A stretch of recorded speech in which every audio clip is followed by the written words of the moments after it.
So yeah, so guys, we have negotiated with Letitia James, and she's gonna keep her American citizenship, and she's gonna have Canadian citizenship. Diplomatic negotiations, and she will be able to have official residence in Canada, and be able to keep some sort of residential property in New York. And so we're going to work on creating some sort of multi-public constitutive accord, creating multi-public jurisdiction of Ontario and New York, and special constitutive accord protecting a unitary metropolis area, or metropolitan area, or metropolis of Buffalo and Toronto. And we're going to work on this over the next few years or so to assist the EEA. It's going to serve as complemental or supplemental to the EEA, the Free Trade and Economic Agreement Area of the Americas, and the FTEAA, the Free Trade and Economic Agreement of the Americas, which corresponds with the EAA. And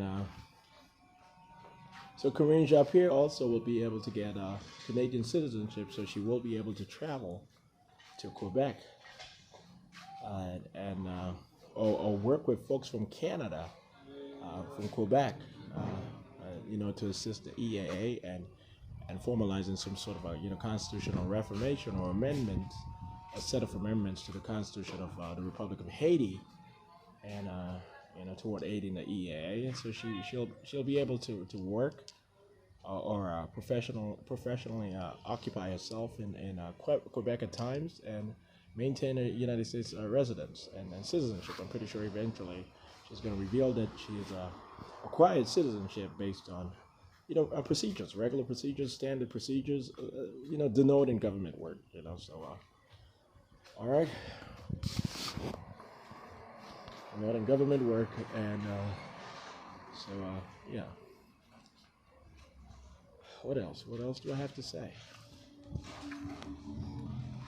Okay, so I'm pretty sure that Melvin Ote is gonna be part of that sort of solution of mending the bridge between the African American and the Afro Caribbean communities, meaning of multinational communities, but and of recognizing, getting to the point of allowing immigrant blacks and traditional African Americans to identify themselves as being of a spectrum within the African American community. We need the African American community to be the most diverse ethnic demographic in the United States of America, of some sort of not to rival the Hispanic community, but a bit more not necessarily the most diverse ethnic group, but the most politically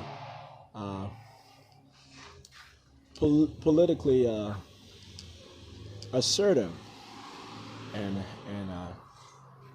politically assertive and politically corresponsive to the differences and the similarities within the African American community. So traditionally African American, when we got to the point of saying African American in the 80s and moving forward, folks naturally perceived it as meaning those who were multi-generational as African Americans, as blacks in the United States. Even though folks regularly called each other black, whether immigrant or American born, and folks naturally, and when the police and the communities identified, or governments identified, immigrant blacks, they were always identified as African Americans, so, for the most part, or black or African American. But we're going to get to the point of citizenship of the Americas. So all blacks who reside in the United States of America, moving forward, will be called African Americans based on census and government documents.